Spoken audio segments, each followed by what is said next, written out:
Hello दोस्तों, welcome to my YouTube channel. आज हम आपको सुनाने वाले हैं सकट चौथ व्रत कथा।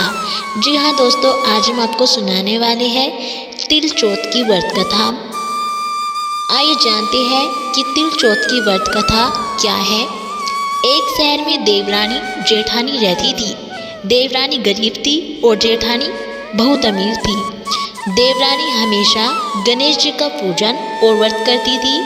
देवरानी का पति जंगल से लकड़ी काटकर बेचता था और देवरानी का घर का खर्च चलाने के लिए जेठानी के घर काम काज करती थी और शाम को बचा हुआ खाना लेकर जाती थी। माघ महीने में गणेश जी का व्रत सकट चौथ देवरानी ने रखा। उसके पास पैसे नहीं थे, इसके लिए उसने तिल व गुड़ लाकर तिलकुटा बनाया। पूजा करके तिल चौथ की कथा सुनी और जेठानी के यहाँ काम करने चली गई। सोचा शाम को चंद्र को अर्घ्य देकर जेठानी के यहाँ से लाया खाना और तिलकुटा खाएगी। शाम को जब जेठानी के घर खाना बनाया तो उसके जेठानी का व्रत होने के कारण सभी ने खाना खाने से मना कर दिया। अब देवरानी ने जेठानी से बोला कि आप मुझे खाना दे दो जिससे मैं घर जाऊं।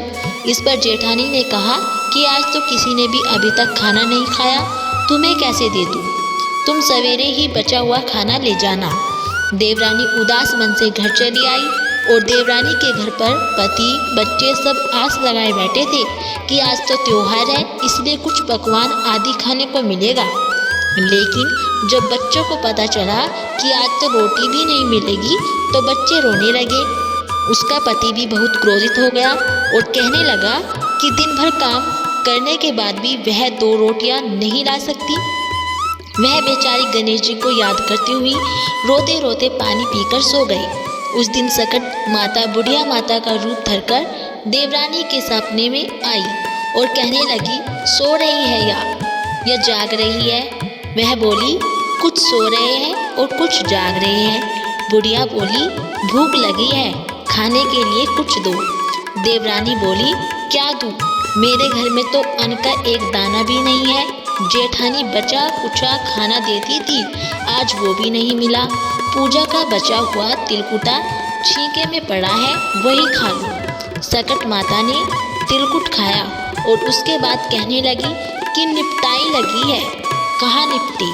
उसने कहा, यह खाली झोपड़ी है, आप कहीं भी जा सकती हो, जहाँ इच्छा हो वहाँ निपट लो। फिर सकट माता बोली कि अब कहाँ पहुँचूँ? अब देवरानी को बहुत गुस्सा आया कि उन्होंने कब से परेशान किया जा रहा है। सो बोली कि मेरी साड़ी से पोंछ लो। देवरानी जब सुबह उठी तो यह देखकर हैरान रह गई। पूरा घर हीरो और मोतियों से जगमगा रहा था। उस दिन देवरानी जेठानी के काम करने नहीं गई और जेठानी ने कुछ देर तो राह देखी, फिर बच्चों को देवरानी को बुलाने भेज दिया।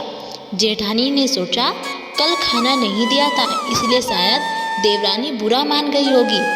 बच्चे बुलाने गए तो देवरानी ने कहा कि बेटा, बहुत दिन तेरी माँ के यहाँ काम कर लिया। बच्चों ने घर जाकर माँ से कहा कि चाची का पूरा घर हीरो और मोतियों से जगमगा उठा है। जेठानी दौड़कर देवरानी के पास आई और पूछा कि यह सब कैसे हो गया। देवरानी उसके साथ जो हुआ वो सब कह डाला। उसने भी वैसा ही करने की सोची। उसने भी सकट चौथ के दिन तिलकुटा बनाया और रात को सकट माता उसके भी सपने में आई और बोली, भूख लगी है, मैं क्या खाऊं? जेठानी ने कहा कि आपके लिए छींके में रखा है, फल और मेवे भी रखे हैं, जो चाहे खा लो। सकट माता बोली कि अब निपटे कहाँ? जेठानी बोली कि मेरे इस महल में कहीं भी निपट लो। फिर उन्होंने बोला कि अब पहुँचो कहाँ? जेठानी बोली, कहीं भी पहुँच लो। सुबह जब जेठानी उठी तो घर में बदबू गंदगी के अलावा कुछ नहीं था। हे सकट माता, जैसे आपने देवरानी पर कृपा की वैसे ही सब पर कृपा करना। तो दोस्तों, अगर आपको हमारी ये कथा अच्छी लगी हो तो प्लीज़ हमारी वीडियो को लाइक करें और चैनल को सब्सक्राइब करना ना भूलें।